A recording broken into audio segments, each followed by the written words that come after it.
The blood moon of Matamoros. Have you ever wondered if the night itself could thirst for blood? If shadows could dance to the rhythm of human hearts breaking beneath a blood-red moon? Tonight, we step into a story that has haunted the Texas-Mexico border for decades, a story of love twisted into obsession, faith turned into madness, and rituals that blurred the fragile boundary between life and death. Our story begins in the humid streets of Brownsville, Texas, in the late 1980s. Back then, the border was alive with commerce, culture, and quiet tension. But behind the bustling shops and dusty roads, something darker pulsed. A cult was forming. They called themselves the Narco-Satanists, an unholy blend of drug traffickers, American thrill-seekers, and Mexican occultists. Their leader? Adolfo de Jesus Constanzo, a charismatic sorcerer whose piercing eyes could make believers out of skeptics. Adolfo wasn't just any cult leader. He was a master manipulator, a man who spoke of love and power as if they were interchangeable. He claimed that human sacrifice would grant protection to drug shipments crossing the border. And tragically, people believed him. Among his followers were young Americans seduced by his charm and Mexicans desperate for meaning in a cruel world. They weren't all monsters at first. But under the blood-red glow of Matamoros's midnight sky, their humanity slipped away. Constanzo's cult turned an abandoned ranch on the outskirts of Matamoros into a temple of horror. To the outside world, it looked like any other dusty property baking in the Mexican sun. But within its cracked walls and rotting floors, unspeakable acts unfolded. Animal sacrifices at first. Then people. The first victim was a rival drug dealer, a man they claimed needed to be cleansed. But the rituals didn't stop there. With each sacrifice, the cult's madness deepened. They carved symbols into their victim's skin, whispered prayers to ancient spirits, and claimed that the spirits spoke back. Then came Mark Kilroy. An American college student, innocent and full of life, visiting Matamoros on spring break. Mark was in the wrong place at the wrong time. On a night heavy with alcohol and laughter, he stepped into a nightmare he couldn't escape. He was kidnapped by cult members who mistook him for another rival, or perhaps saw in him the perfect sacrifice to solidify their power. Mark's disappearance shocked the border towns. His family, devout Catholics from Texas, launched a desperate search. Flyers covered the city. News stations ran his story on repeat. But beneath the search efforts, the cult continued their rituals, unfazed and growing more confident. The ranch, hidden from view but soaked in evil, became a character in the story itself. Witnesses later described the air around it as colder than the surrounding desert, as if death itself hovered above the soil. Followers claimed they heard voices in the wind, whispers that guided their hands and silenced their doubts. As the days stretched on, the police closed in. A tip from an informant led to the discovery of the ranch. What they found inside chilled even the most hardened officers. Bones littered the property, human, animal, all tangled in an obscene mosaic of death. In a rusted cauldron, they found human remains, mixed with animal blood and ritual objects. Constanzo had created his nganga, a sacred vessel in Palo Mayombe, corrupted into a tool of cruelty. But Constanzo himself was nowhere to be found. Like a ghost, he slipped away, leaving behind a trail of terror and confusion. Some said he fled to Mexico City. Others whispered he vanished into the desert, protected by the very spirits he worshipped. What drove these people, some American, some Mexican, to abandon reason and embrace such darkness? Was it the promise of power? The intoxication of belonging? Or something deeper, something older, hidden in the cracked earth of Matamoros? As night falls over the border, one question lingers: how far would you go to feel invincible? To feel loved? And once you've tasted the forbidden, can you ever return to the light? When the truth finally surfaced, it didn't come in a scream, it came in silence. Mark Kilroy's remains, found buried in a shallow grave behind the altar of bones and blood, forced the world to pay attention. The cult wasn't just some fringe group playing with dark magic. They were organized, strategic, intentional, and most terrifying of all, they truly believed they were doing something divine. The American public was horrified. Media swarmed the border towns like vultures. Interviews with locals, law enforcement, and even shaken former followers painted a picture so surreal it felt like fiction. But this wasn't a movie. It was real. And it was far from over. In the wake of the discovery, Mexican police uncovered more than a dozen mutilated bodies, each one showing signs of ritual torture. Fingers severed, hearts removed, skulls cracked open. But it wasn't just brutality, it was ceremony. Each cut had a purpose. Each death a whispered offering. Back in Mexico City, Adolfo de Jesus Constanzo was watching. He had taken refuge in a luxurious apartment with a few of his most loyal followers. From his hideout, he watched the chaos unfold on TV, grinning at the spectacle like a man watching a show he'd written. He was fascinated by the panic. To him, it was proof his magic worked. But something was beginning to unravel. Inside that apartment, time turned strange. The windows were always shut, the air thick and musty, as if the room itself had stopped breathing. Constanzo grew paranoid. He heard whispers when no one spoke. His once glorious rituals now turned frantic, desperate. He burned money and bulls. He sacrificed animals on the tile floor. And in his final days, he claimed that spirits were warning him, telling him the end was near. One follower described him as possessed by both genius and madness. That follower was Sarah Aldrete. She was once a quiet honors student, raised in a Catholic home in Matamoros, destined to become a teacher. But in Constanzo, she found something else. Something intoxicating. He called her La Madrina, the godmother, and gave her power she never thought she'd have. She became his second in command, the queen of a kingdom built on pain. And in her eyes, he was a messiah. But even queens can't escape judgment forever. By April 1989, police had tracked Constanzo to his hideout. The apartment was surrounded. Officers stormed the building, expecting a firefight, but what they got was something far stranger. Constanzo didn't run. He didn't beg. Instead, he handed an Uzi to one of his followers and ordered him to shoot. "Shoot me. I command it," he reportedly said. And just like that, the story's puppet master became its final offering. Constanzo was killed alongside one of his closest disciples. When police entered the apartment, they found a room filled with black candles, blood-stained walls, and mirrors shattered into 1,000 reflections, each one catching the light like a sliver of madness. Sarah Aldrete was captured shortly after. At her trial, she cried. She screamed. But she never denied her devotion to Constanzo. Even as she was sentenced to decades in prison, she claimed the spirits were watching. Waiting. For a moment, the world breathed easier. The ranch in Matamoros was burned down. The bones buried. The Nganga destroyed. But legends, unlike bodies, don't decay so easily. To this day, locals say that when the moon turns red and the wind grows still, you can hear voices drifting from where the ranch once stood. Whispers in Spanish and English, chanting names, calling lost souls home. Some say Constanzo's spirit never left. That he wanders the borderlands, feeding on fear, waiting for someone else to believe. Others claim the cult never died, it just changed names, moved cities, adapted. After all, darkness doesn't need a face. It just needs a door. And for those who walk the edge of faith and obsession, that door is always open. But the psychological scars left behind? Those never healed. Mark Kilroy's parents turned their grief into activism, founding a foundation in his name to educate others about cult activity. But no amount of good could erase the image of their son's final moments, kneeling in terror before a man who believed he was a god. And Sarah? Locked away, she became both a symbol and a warning. Proof that love, when twisted, can become the most dangerous thing of all. So, I ask you again, have you ever wondered if the night thirsts for blood? If shadows crave devotion? Because on the Texas-Mexico border, beneath a blood moon, one cult believed they had the answer. And they were willing to kill for it. The dust had barely settled, yet the terror lingered, like smoke that clings to the soul long after the fire is gone. For the people of Matamoros and Brownsville, life would never return to normal.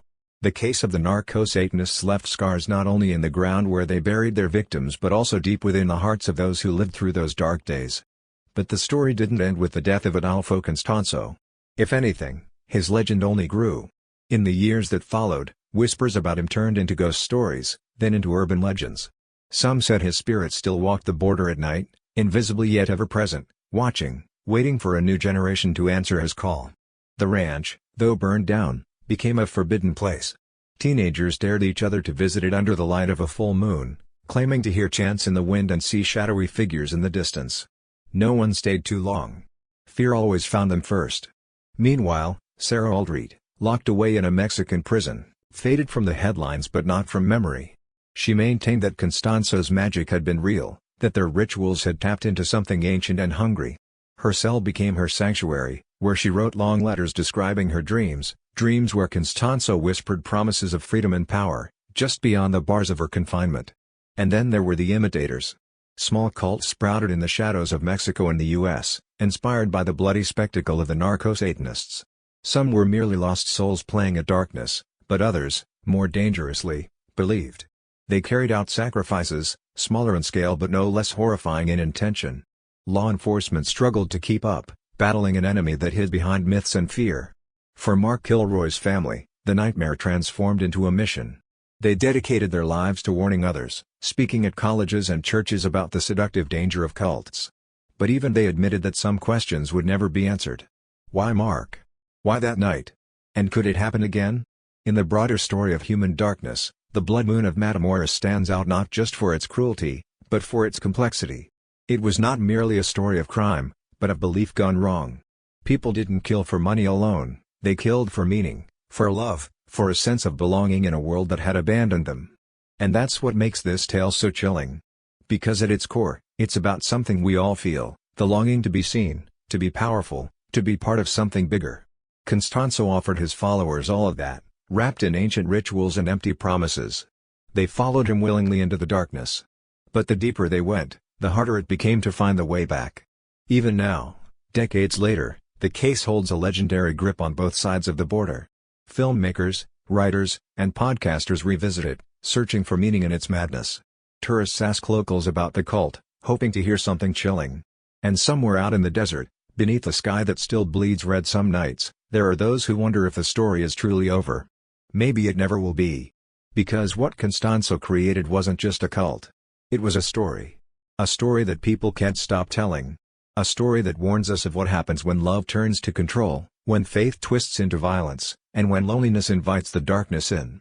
So the next time you stand under a blood moon, ask yourself, what would you sacrifice to feel invincible? What would you give to be loved? And most haunting of all, if you heard the whispers of the night calling your name, would you answer? The Disappearing Sisters of Juarez, Part 1. Tell me, have you ever wondered what it feels like to vanish without a trace? To be swallowed by the night so completely that not even your name echoes back? Tonight, we travel to Ciudad Juarez, a city perched on the edge of two nations and countless nightmares. A place where the line between reality and horror has blurred beyond recognition. It began in the early 1990s, beneath the dusty streets and flickering neon signs of Juarez. The factories along the border, maquiladoras, drew young women from all over Mexico, promising steady work and a better life. But what they found instead was a city teetering on the edge of darkness. Women were disappearing. One by one, sisters, daughters, and friends simply vanished on their way to work or home. No ransom notes. No bodies. Just silence. At first, the disappearances were whispers, rumors traded over cups of coffee and tears. But as the numbers grew, dozens, then hundreds, the fear became impossible to ignore. Mothers took to the streets holding faded photographs, begging for answers. Pink crosses began to appear on telephone poles and street corners, silent memorials to the missing. Each cross a story cut short. But what haunted Juarez most wasn't just the disappearances. It was the way the city seemed to swallow them whole, leaving only questions in their place. The police, overwhelmed and sometimes complicit, offered little help. Journalists who dug too deep received threats, or worse. And in the shadows, something darker than simple crime began to stir. Legend spoke of a network of predators, corrupt officials, cartel hitmen, and sadistic businessmen who hunted these women like prey. But beyond even that, whispers told of something older, something supernatural. An ancient hunger that lingered in the desert sands, feeding on fear and innocence. Some said the women's spirits roamed the night, seeking vengeance. Others claimed the desert itself had become a graveyard of forgotten souls. In the midst of this tragedy, two sisters, Lucia and Marisol Reyes, stepped into the spotlight. They were ordinary girls from a working-class neighborhood, bright and full of dreams. Lucia was studying to be a nurse, Marisol worked at a maquiladora to help pay the bills. They walked the same cracked streets, laughed at the same corner store, and, one fateful night, vanished together on their way home from a local fair. Their disappearance shook the city to its core. They weren't the first to go missing, but their story was different. Their family refused to be silent. Their mother, Elaine Reyes, became a symbol of the struggle, marching through government buildings and television stations with nothing but grief and a fierce determination to find her daughters. But as she dug deeper, the world she uncovered was colder than she ever imagined. Evidence destroyed. Witnesses silenced. And worst of all, police reports that described the girls as runaways, as if their lives meant nothing more than a discarded file. As the nights stretched on, strange occurrences began to plague the Reyes family home. Whispers in the walls. Cold spots in their bedrooms. Dreams where Lucia and Marisol stood at the edge of a desert, calling for help but unable to cross. Were they alive, trapped somewhere dark and cruel? Or had they become part of Juarez's tragic legend, lost forever to the night? Elena sought answers everywhere, from detectives to journalists, from priests to fortune-tellers. Each gave her pieces of a puzzle too horrifying to complete. And yet, one question remained, echoing through the empty streets of Juarez. What kind of place lets its daughters disappear without a fight? The days after Lucia and Marisol's disappearance felt like an endless funeral procession. The Reyes home, once filled with laughter and the smell of fresh coffee, turned cold and hollow. Elena wandered its halls at night, clutching their childhood toys, begging for a sign, anything to tell her they were still alive. Rumors spread faster than facts. Some said the sisters had been taken by the cartels, sold into slavery across the border. Others whispered they'd been sacrificed in dark rituals that haunted the desert outskirts. And yet, beneath the horror, something colder lurked, an apathy from the very people meant to protect them. Detective Luis Ortega, one of the few officers not buried under corruption, took the case personally. He had grown up in Juarez, walked the same streets, and knew what darkness hid behind closed doors. But as he dug into the Reyes sisters' disappearance, he felt the weight of invisible hands tightening around him. Files vanished overnight. Witnesses who spoke to him disappeared. Even his family began receiving threats. Still, Ortega pressed on. His investigation led him to a crumbling warehouse near the outskirts of the city, a place whispered about by locals but avoided by all. Inside, the walls were lined with women's belongings, shoes, purses, faded ID cards. It was a graveyard of memory. And there, beneath a broken floorboard, he found something else, a diary. Lucia's diary. The pages were filled with thoughts of escape, dreams of a life beyond Juarez. But in the final entries, her handwriting changed. Shaky, frantic. She spoke of a man with hollow eyes who watched her from the shadows. Of strange dreams where the desert spoke in riddles. And of a feeling that something, not someone, was hunting her. The deeper Ortega read, the more reality blurred. Was this a crime driven by human cruelty alone, or had Juarez become cursed by something far older and darker? Meanwhile, Elena's dreams grew more vivid. Night after night, she saw Lucia and Marisol standing at the edge of a great chasm, the desert wind pulling at their hair, their mouths moving in silent cries. But each time she tried to reach them, a shadow rose from the sand, separating them. A shadow wearing a man's face but with eyes that belonged to no living thing. Word of the sisters' story spread beyond Juarez. American journalists crossed the border, eager to cover the tragedy. Their coverage brought fleeting outrage but little help. The world watched but did not act. Then, in a cruel twist, a body was found in the desert, bruised, sun-bleached, and almost unrecognizable. Authorities quickly claimed it was Marisol, urging Elena to let the case die. But Elena knew her daughters' faces. The body wasn't Marisol's. It was someone else's daughter, another forgotten girl discarded like trash. This revelation shattered what little faith she had left in the system. Juarez wasn't just failing its women, it was erasing them. Determined, Elena turned to the one place she hadn't looked, an old desert monastery, rumored to be cursed, where exorcists and madmen once sought to banish the evil that clung to the land. There, amid crumbling walls and faded icons, she met Father Ignacio, a priest exiled from the church for his unorthodox beliefs. He spoke of La Sombra del Desierto, the shadow of the desert, a force said to awaken when suffering became too great. It feeds on the forgotten, he warned.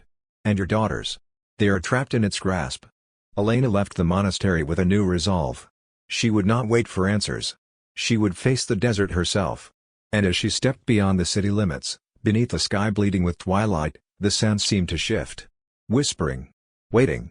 Because in Juarez, the dead don't always stay buried. And the living are never truly alone. The desert at night is not silent. It hums with the voices of those who have passed, their memories caught in the wind.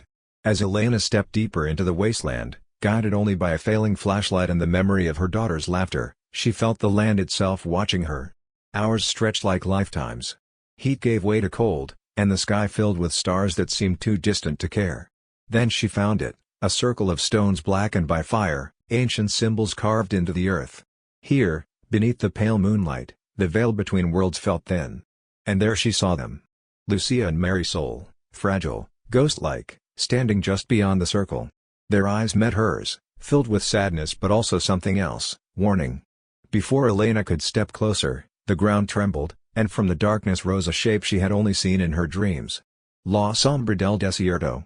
It was not a man, not exactly. Its form shifted between shadows, its eyes like pits of endless night. It spoke without words, filling Elena's mind with images of suffering, fear, and endless loss. It fed on forgotten souls, it whispered, and Juarez had provided a feast for decades. But Elena did not run. Instead, she spoke their names, Lucia and Marisol, again and again, louder than the wind, sharper than fear. Each word weakened the shadow's grip. The sisters took hesitant steps forward, their forms growing clearer, more solid. With one final cry, Elena crossed the circle, breaking the ancient boundary. Pain tore through her like fire, but she reached out, and touched them. For a moment, the desert was silent. Then the shadow screamed. A sound like 1,000 voices crying out at once, torn from the earth and sky. The ground shook, the symbols burned away, and the darkness shattered like glass. When Elena awoke, she was lying at the edge of the desert, the rising sun painting the sky in gentle hues of pink and gold. Beside her were Lucia and Marisol, alive. Weak, but alive. The world rejoiced. News outlets hailed it a miracle. But Elena knew better. She had stared into the heart of Juarez's darkness and survived. But not destroyed it. La sombra del desierto had retreated, not died. And it would wait. Wait for the city to forget again. Wait for more suffering to feed its endless hunger. Lucia and Marisol never spoke of what they endured. Some memories are too cruel to share. But they lived, and in their survival was defiance. Elena became a tireless advocate, founding an organization to search for the still missing daughters of Juarez. Pink crosses still line the streets, but now they stand as both a warning and a promise: these women will not be forgotten again. And sometimes, on the quietest nights, when the desert wind blows just right, people claim they hear a whisper, faint but clear. Remember us. Because in Juarez, the night remembers everything. And so must we. The Cannibal Poet of Mexico City. Have you ever wondered how love can turn into something monstrous? How the ache of a broken heart can twist a soul until it becomes unrecognizable? Tonight, we enter the rain-soaked streets of Mexico City, where poetry and madness collided in one man's tortured mind, giving birth to a story too dark to forget. Our tale begins in the late 1990s with Ángel Vargas, a solitary figure haunting the coffee houses and libraries of the capital. He was a poet of some talent, writing verses of love and loss that spoke to the lonely hearts of the city. But beneath his quiet charm and thoughtful gaze, something darker simmered, a storm of heartbreak, rejection, and growing isolation. Ángel had loved only once, and when she left him for another man, something inside him broke. His poetry, once filled with longing and beauty, turned bitter and violent. He began writing dark verses about flesh, hunger, and death.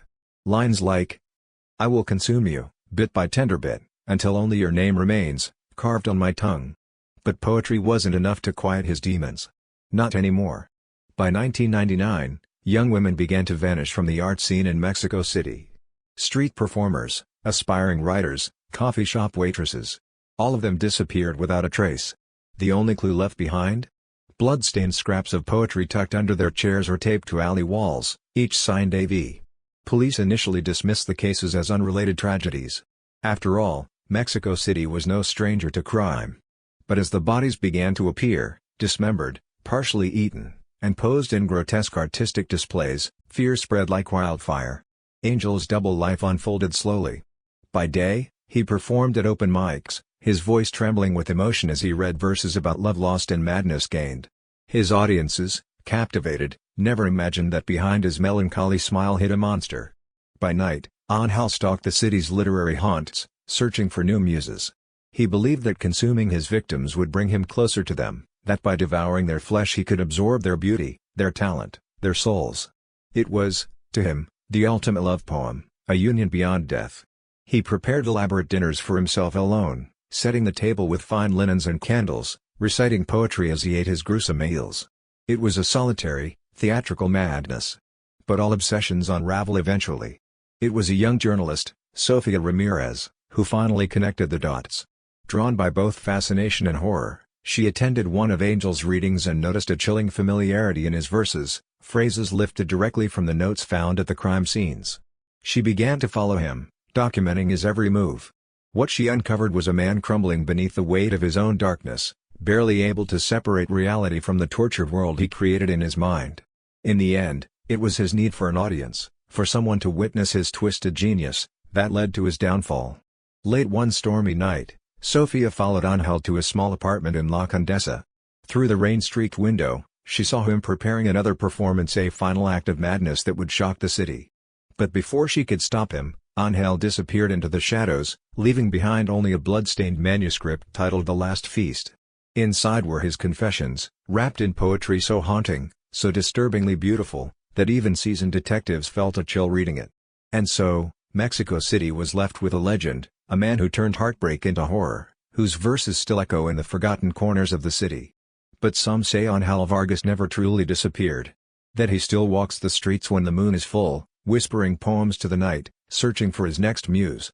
So I ask you, when love becomes hunger, how far would you go to fill the void? Sofia Ramirez could not shake the chill that trailed her after finding The Last Feast. Its verses haunted her nights, each word a window into a broken, monstrous soul. Yet deep inside, she knew Angel Vargas's story wasn't finished. Monsters rarely stop on their own. She handed the manuscript to Detective Javier Morales, one of the last honest cops in a city drowning in crime. Morales, hardened by years of chasing killers, read the poems in silence, his face carved from stone. "This isn't just confession," he said. "It's an invitation." The investigation intensified. They traced Angel's steps through the decaying art scene, finding fellow poets too afraid to speak and old acquaintances who claimed they always sensed something was wrong. His last known address, abandoned. His favorite coffee shop, now closed. Angel had become a ghost. But he was still watching. Then, another body surfaced. This time, it was a fellow poet, a rival who once mocked Angel during an open mic. Her body was discovered posed against a crumbling brick wall, a single blood-written line scrawled above her. "Mock me, and you feed my art." The city reeled. Fear turned to obsession. News outlets dubbed him the cannibal poet, turning his crimes into grim legend. But amidst the chaos, Angel remained elusive, slipping through the cracks of a city too vast, too chaotic to contain him. Sofia, driven by equal parts terror and fascination, made a decision. She published Angel's poems, unedited, unflinching, in a midnight anthology titled Whispers in Flesh. She hoped the exposure would draw him out. And it worked. One rainy night, she received a letter slipped beneath her door. It read, "Thank you for seeing me. Meet me where our shadows rhyme. Midnight. The Old Theater." The Old Theater, La Fantasma, a crumbling ruin once home to forgotten plays and whispered sins. Sofia knew it was a trap. But she also knew she had no choice. With Detective Morales trailing nearby, she entered the theater alone. Inside, candles flickered against torn velvet curtains. And there he was. Angel Vargas. Thin, hollow-eyed, yet almost serene. He welcomed her like an old friend. They spoke, quietly, beneath the cracked ceiling. Angel spoke of love betrayed, of loneliness that ate him alive. He spoke of how his victims filled the emptiness inside him, how their screams became verses, their flesh became nourishment for his broken heart. But beneath the poetry, Sofia saw a man consumed by his own myth. Before he could flee again, Morales and his team stormed the theater. Angel didn't resist. He smiled. "Thank you," he whispered, "for making me eternal." And so, Angel Vargas was captured. But his story did not end there. In prison, he continued to write, sending poems to those who would read them, keeping his legend alive. Some worshipped him as a dark genius, others condemned him as a monster. But all agreed, his words still lingered in the soul of the city. Mexico City slept uneasily after his arrest. Streets that once buzzed with poetry slams and cafe debates now echoed with caution. And yet, somewhere in the night, a voice still whispered verses into the darkness, reminding all who listen that even love, when twisted by loneliness, can devour. So I ask you again. When the heart breaks and no one listens, what monsters might it create? In the cold concrete walls of the prison, Angel Vargas became a legend, and a warning. He wrote tirelessly, sending his verses out into the world where curious readers and disturbed minds devoured them. Some called him an artist misunderstood by his time. Others knew better, he was a man who wrapped horror in beauty, who fed his soul with suffering. Years passed, but the scars he left on Mexico City never faded. Tourists visited the sites of his crimes, leaving flowers beside graffiti tags that read AV. Aspiring poets quoted his darker verses at underground readings. And sometimes, during rainy nights, passers-by swore they heard soft whispers in alleyways reciting his poems. The words carried a chill, like a ghost's breath brushing your ear. Sofia Ramirez, forever changed, left journalism and wrote a book about her encounter with Angel. But no matter how many times she told the story, a shadow lingered over her life. She spoke of him not just as a killer, but as a man consumed by loneliness, a cautionary tale about what isolation and rejection can twist a person into. Detective Morales retired years later, but he never forgot the look in Angel's eyes that night in the theater.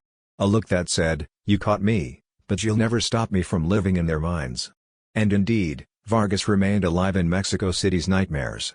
His unpublished poems circulated in dark corners of the internet, inspiring imitators who failed to grasp the depth of his madness, mistaking cruelty for genius. But what lingered most was the question his story left behind. How thin is the line between love and obsession, between art and atrocity? For every lonely heart aching to be heard, how many walk the razor's edge of becoming something monstrous when no one listens? Angel Vargas may have been locked away, but the hunger that created him, the isolation, the heartbreak, the desperate yearning for connection, remains in the quiet places of every city.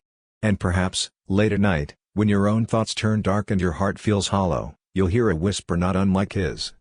Love me, or fear me. Just don't forget me. Because monsters are born from silence, and fed by forgetting.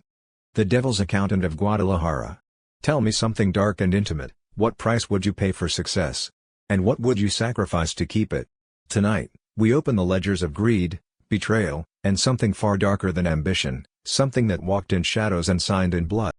In the heart of Guadalajara, where neon lights mask hidden corruption, lived Ricardo Morales, a financial genius known as the golden brain of the city. Behind his designer suits and sparkling smile, Morales balanced the books of some of Mexico's wealthiest elites. Politicians, cartel leaders, real estate moguls, they all trusted him to protect their secrets and grow their fortunes. But Morales wasn't satisfied with being a mere puppet master behind the scenes. No, his heart craved immortality in a world of fleeting power. And so, the whispers began, that Morales had made a pact with something ancient. Some called it the devil, others an ancient demon of avarice. Either way, Morales promised loyalty and sacrifice in exchange for wealth that would never run dry. It started subtly. Rivals went bankrupt overnight. Enemies disappeared without explanation. Every business deal Morales touched turned to gold. But his success came at a cost, paid in blood and betrayal. Then came the massacre. One humid August night, Morales invited Guadalajara's most powerful players to his newly built luxury villa overlooking the city. Wine flowed. Laughter filled the marble halls. But beneath the celebration, a storm gathered. According to survivors, and there were very few, the night turned when Morales stood to give a toast. His words, cryptic and cold, spoke of dead and destiny. And as the blood moon rose outside the villa's glass walls, the lights flickered and died. What followed was chaos. Gunfire erupted from the shadows. Hidden assailants wearing demonic masks stormed the party, executing guests with chilling precision. Some victims were found bound to the dining table, their throats slit in ceremonial patterns. Others appeared to have been killed in violent, ritualistic displays, as if feeding some invisible hunger. And through it all, Morales vanished. When police arrived hours later, they found the villa drenched in blood. Bodies scattered like broken chess pieces. But of Ricardo Morales, there was no trace. Only a single page left behind in his study. On it, scrawled in crimson ink, was a single sentence. Debt paid in full. The massacre stunned the nation. Conspiracy theories exploded across media outlets. Some blamed rival cartels. Others whispered that Morales had fulfilled his end of a demonic bargain, and had been claimed in return. But the most chilling theory? That Morales was still alive, walking among us, richer than ever, his soul forever bound to the shadows. And now, every blood moon, the villa remains abandoned, yet locals claim they see candlelight flicker through its broken windows. Some say they hear whispers carried by the wind. Balance the books. Pay the debt. So I ask you again. When you build your empire on blood and shadows, what happens when the debt collector comes calling? The aftermath of the massacre left a stain on Guadalajara's soul that no amount of money could wash away. Police investigations, bribed into silence, led nowhere. Survivors disappeared, their stories erased. The villa remained sealed, but the horror inside lingered in the city's whispers. But Morales' story wasn't over. 6 months later, strange financial transactions rippled across global markets.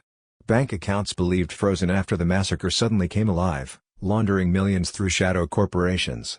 Offshore accounts belonging to Morales' clients surged in activity, as if someone somewhere, was still pulling the strings.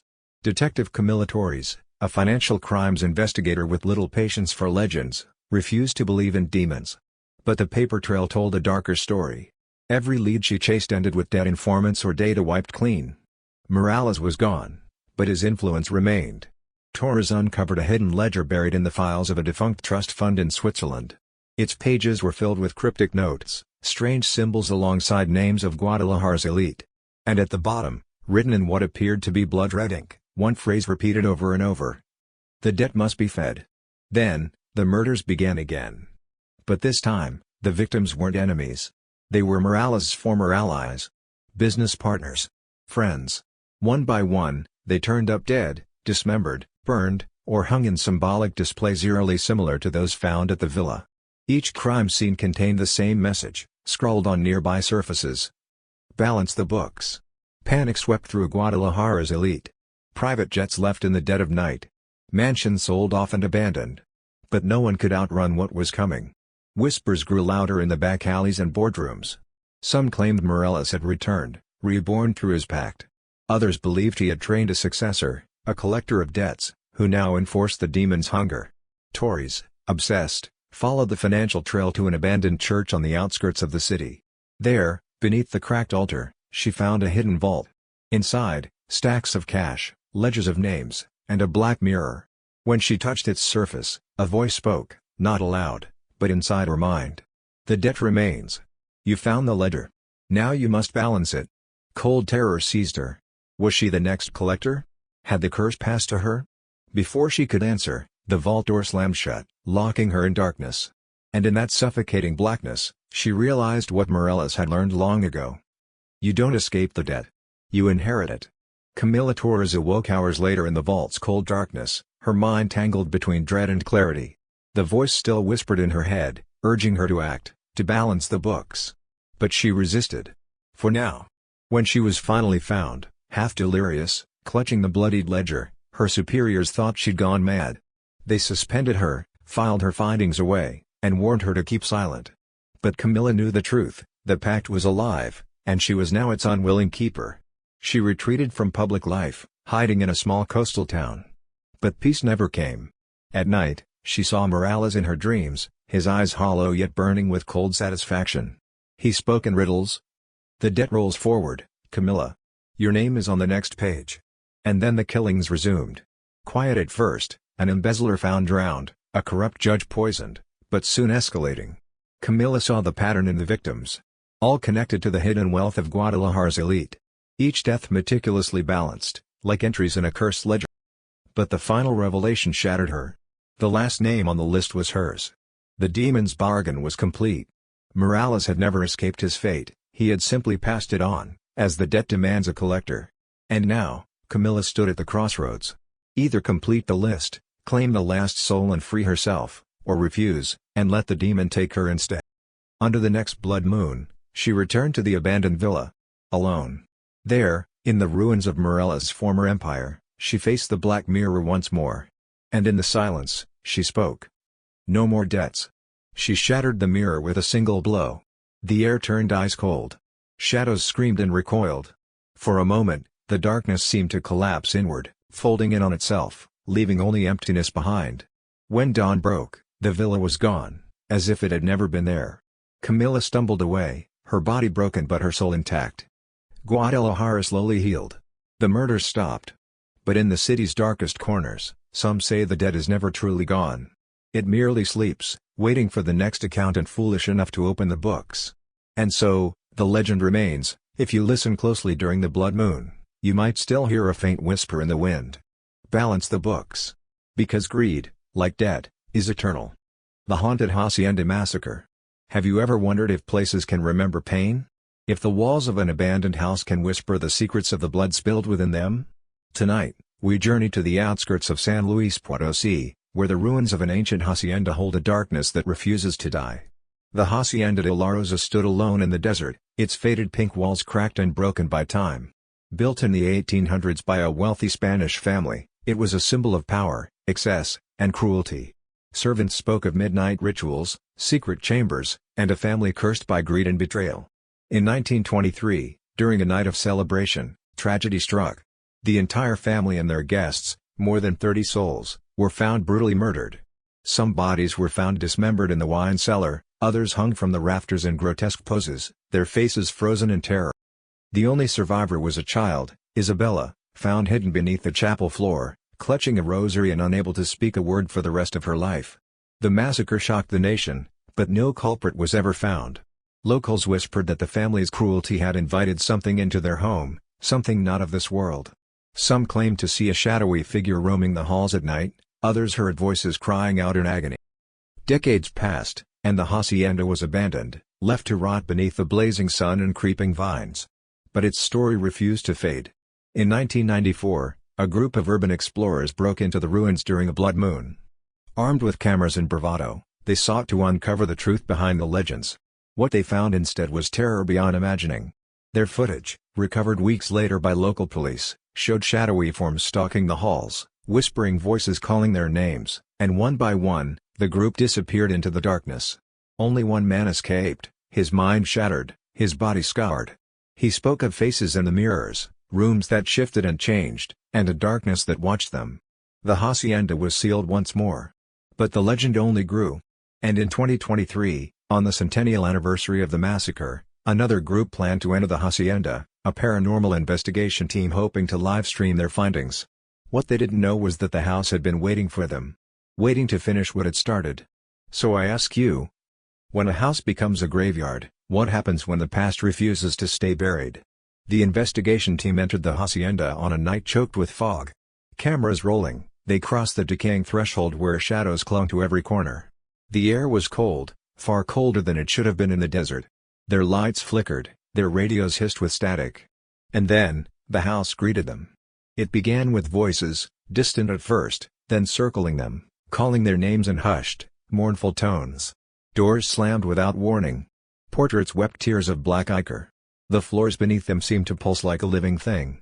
Julian, the team leader, led them toward the grand dining hall where the massacre had taken place. The long table was still set, as if waiting for guests who would never leave. Dust covered the plates, but the wine glasses were freshly filled with something dark and viscous. Suddenly, one of the investigators screamed. Maria, the psychic medium, had collapsed, her eyes rolling back as she convulsed on the floor. Through cracked lips, another voice spoke. They never left. They never forgave.